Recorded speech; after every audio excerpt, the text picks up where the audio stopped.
സമീപകാലത്ത്, കൃത്യമായി പറഞ്ഞാൽ 2025 ഫെബ്രുവരിയിൽ ഞാൻ ഗുജറാത്തിലെ സൂറത്തിൽ പോയിരുന്നു. സൂറത്തിൽ ഞാൻ കാണണമെന്ന് ആഗ്രഹിച്ചത് ഒരു ശവകുടീരമാണ് പ്രധാനമായിട്ടും. അപ്പോൾ സൂറത്തിലുള്ള എൻ്റെ സുഹൃത്തും കഥാകൃത്തുമായ സതീശൻ മാക്കോത്തും അദ്ദേഹത്തിൻ്റെ ഫോട്ടോഗ്രാഫർ കൂടിയായ ഭാര്യ ആഷയുമാണ് എന്നെ സൂറത്ത് കാണാനും വിശേഷിച്ചും ഞാൻ കാണാൻ ആഗ്രഹിച്ച ശവകുടീരം കാണാനും സഹായിച്ചത്. ആ ശവകുടീരം ആരാലും ശ്രദ്ധിക്കപ്പെടാതെ, വലിയ സന്ദർശകരൊന്നുമില്ലാതെ ഒരു മലയാളിയെ കാത്തുകിടക്കും പോലെയാണ് എനിക്ക് തോന്നിയത്. അത് മലയാള ഭാഷ ആദ്യമായി അച്ചടിമഷി പുരണ്ടുവന്ന പുസ്തകത്തിൻ്റെ നിർമ്മാതാവായ ഒരു ഡച്ചുകാരൻ്റെ ശവകുടീരമാണ്. അതായത് മലയാള ഭാഷ ആദ്യമായി പ്രിന്റ് ചെയ്യപ്പെട്ട ഹോർത്തൂസ് മലബാറിക്കൂസ് എന്ന് പറഞ്ഞ വിശ്വവിഖ്യാതമായ ലത്തീൻ പുസ്തകത്തിൻ്റെ നിർമ്മാതാവായിരുന്ന കേരളത്തിലെ 17-ാം നൂറ്റാണ്ടിലെ ഡച്ച് കൊളോണിയൽ ഭരണാധികാരിയായ വാൻ റീഡിൻ്റെ സ്മാരകം ആയിരുന്നു.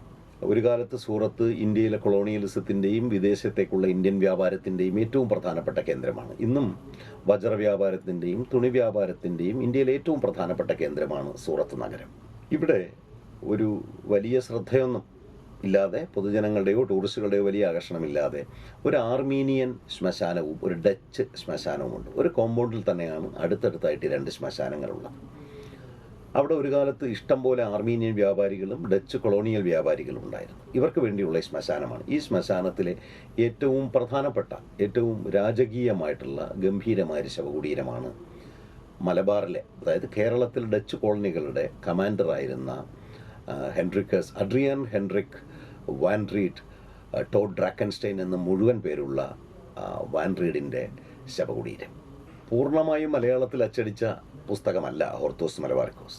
ആ പുസ്തകത്തിലെ ചിത്രങ്ങളിൽ മലയാള ലിപി പ്രത്യക്ഷപ്പെട്ടു എന്നേ ഉള്ളൂ. അതുകൊണ്ട് മലയാള ലിപി ആദ്യമായി അച്ചടിമഷി പുരണ്ട പുസ്തകം എന്നുള്ളതാണ് അതിൻ്റെ ചരിത്രപരമായ പ്രാധാന്യം. അത് ലിപിയുടെയും ഭാഷയുടെയും ചരിത്രത്തിൽ. എന്നാൽ കേരളത്തിൻ്റെ സസ്യപ്രകൃതിയെ സംബന്ധിച്ച് വളരെ പ്രധാനപ്പെട്ട ഒരു സ്ഥാനം ഈ പുസ്തകത്തിനുണ്ട്.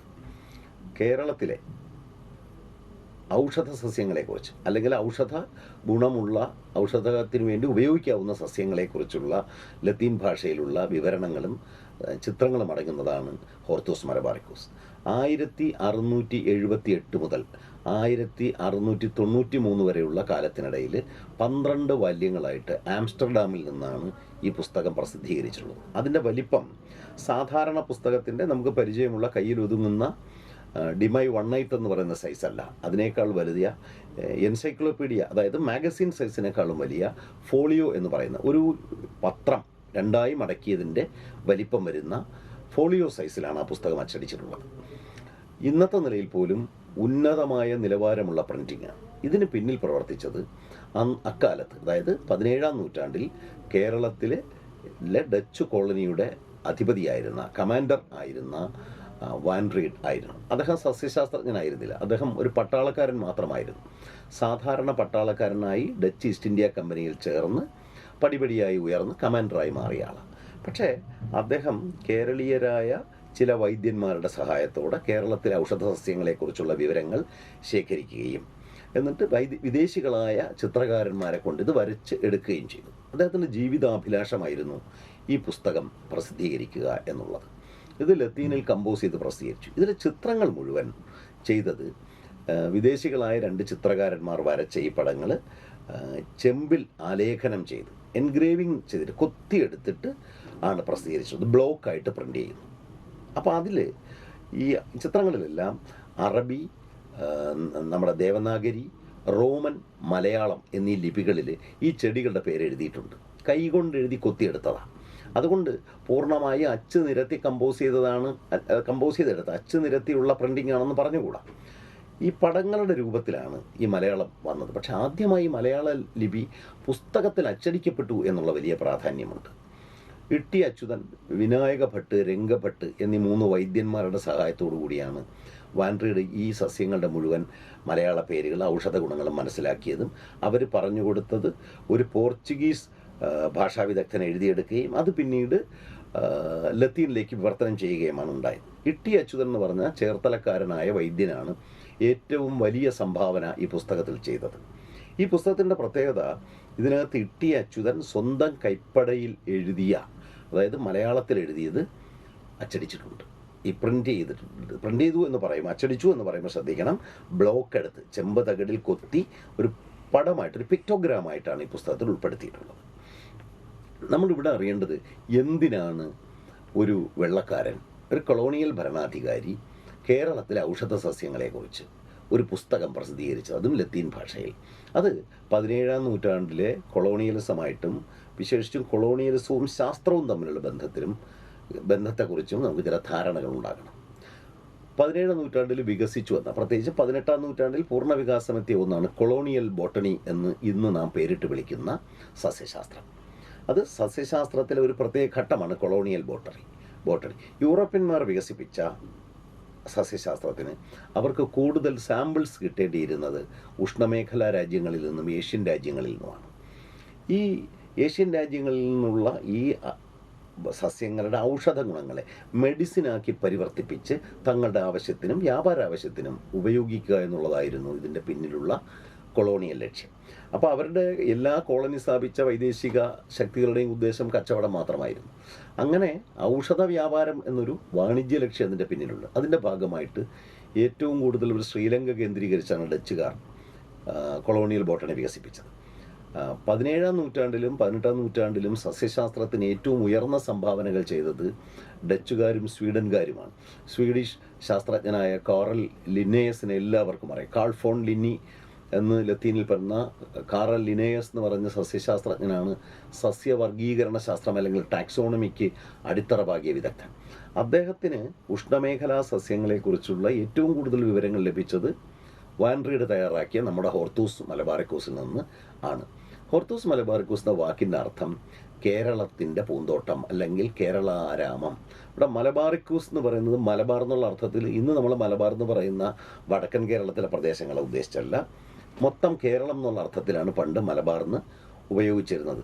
മലബാർ ഒരു ഭ്രാന്താലയമാണെന്ന് പണ്ട് സ്വാമി വിവേകാനന്ദൻ പറഞ്ഞു. അത് മലബാറിനെ കുറിച്ച് മാത്രമായിട്ടല്ല പറഞ്ഞത്, കേരളത്തെ മൊത്തമായിട്ടാണ് പറഞ്ഞത്. അപ്പം മലബാറിക്കൂസ് എന്ന് പറയുന്നത് കേരളത്തെ ഉദ്ദേശിക്കുന്നത്. അപ്പോൾ കേരള ആരാമം അല്ലെങ്കിൽ കേരളത്തിൻ്റെ പൂന്തോട്ടം എന്നാണ് ആ പുസ്തകത്തിൻ്റെ അർത്ഥം.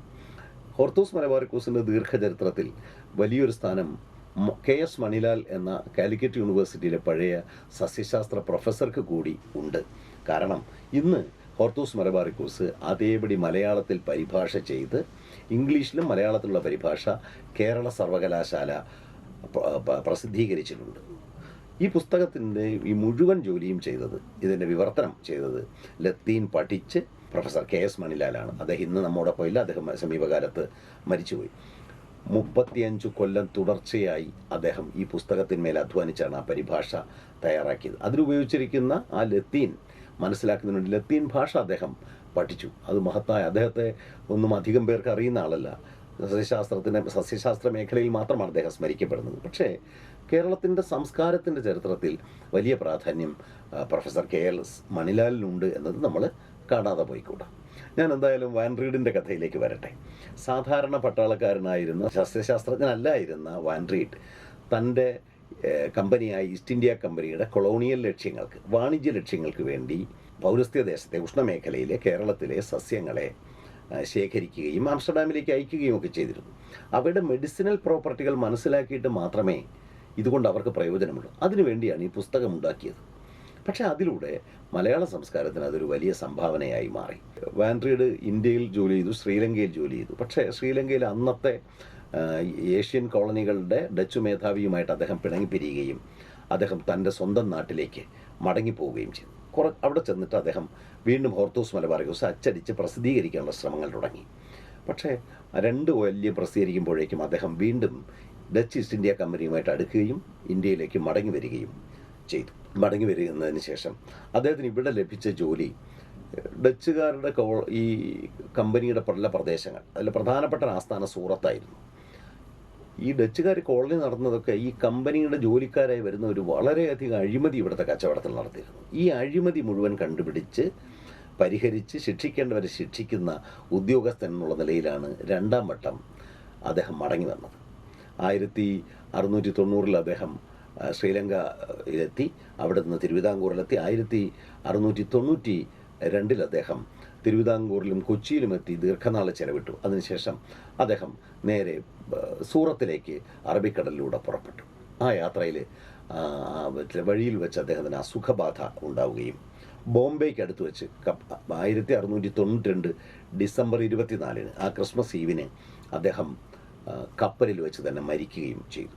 വാൻ റീഡിന് വിഷം കൊടുത്തു കൊന്നതാണ് എതിരാളികളായ അഴിമതിക്കാരായ ഡച്ച് കമ്പനി ഉദ്യോഗസ്ഥന്മാരെന്നൊരു കഥ, സ്ഥിരീകരിക്കപ്പെടാത്ത കഥയുണ്ട്. അവിടെ വെച്ച് മരിച്ച അദ്ദേഹത്തിനെ കപ്പലിലൂടെ തന്നെ സൂറത്തിലെത്തിച്ചു. അതിനുശേഷം അദ്ദേഹത്തിൻ്റെ സൂറത്തിൽ അദ്ദേഹത്തെ അടക്കിയ സ്ഥലത്താണ് ഇന്ന് ആ വലിയ ശവകുടീരം നിലകൊള്ളുന്നത്. ആ ശവകുടീരം സന്ദർശിച്ചപ്പോൾ കൊളോണിയലിസത്തിൻ്റെ ചരിത്രത്തിൻ്റെ ഭാഗമായി ഒരു കൊളോണിയൽ ഭരണാധികാരിയാണ് സന്ദർശിക്കുന്നതെന്ന് എനിക്ക് തോന്നിയതേയില്ല. കാരണം കൊളോണിയലിസത്തിൻ്റെ ചരിത്രമെല്ലാം മറന്നു കഴിഞ്ഞ ഒരു ജനതയുടെ ഭാഗമാണ് ഞാനും നിങ്ങളുമെല്ലാം. ഈ കൊളോണിയൽ ഭരണാധികാരി തൻ്റെ വാണിജ്യ ലക്ഷ്യങ്ങൾക്ക് വേണ്ടിയാണെങ്കിൽ പോലും നമ്മുടെ മലയാള ഭാഷ ആദ്യമായി അച്ചടി മഷി പുരട്ടിത്തന്നു എന്നുള്ളതിന് അദ്ദേഹത്തോട് നമ്മൾ കൃതാർത്ഥരായിരിക്കേണ്ടതാണ്. അതിൻ്റെ ഭാഗമായിട്ടാണ് ഞാൻ ആ ശവകുടീരം കാണണമെന്ന് ആഗ്രഹിച്ചതും സൂറത്തിലേക്ക് പോയി അത് കണ്ടതും. ഇന്ന് അതിൻ്റെ മാർബിൾ പ്ലേക്കുകൾ പോലും ആരും ഇളക്കിക്കളഞ്ഞിരിക്കുന്നു. അതൊരു പ്രൊട്ടക്റ്റഡ് മോണ്യുമെൻ്റ് ആണെങ്കിൽ പോലും ഒരു ചെറിയ കാവൽക്കാരനുണ്ട് എന്നുള്ളതല്ലാതെ മറ്റ് സംരക്ഷണങ്ങളൊന്നും അവിടെ അതിനകത്ത് കാണാനും ഇല്ല. എങ്കിലും വാൻ റീഡ് ഇന്നും മലയാളിയുടെ സംസ്കാരത്തിൻ്റെ ഭാഗമായി നിലനിൽക്കുന്നു. അദ്ദേഹത്തിൻ്റെ ശവകുടീരം അങ്ങ് സൂറത്തിലാണെങ്കിലും.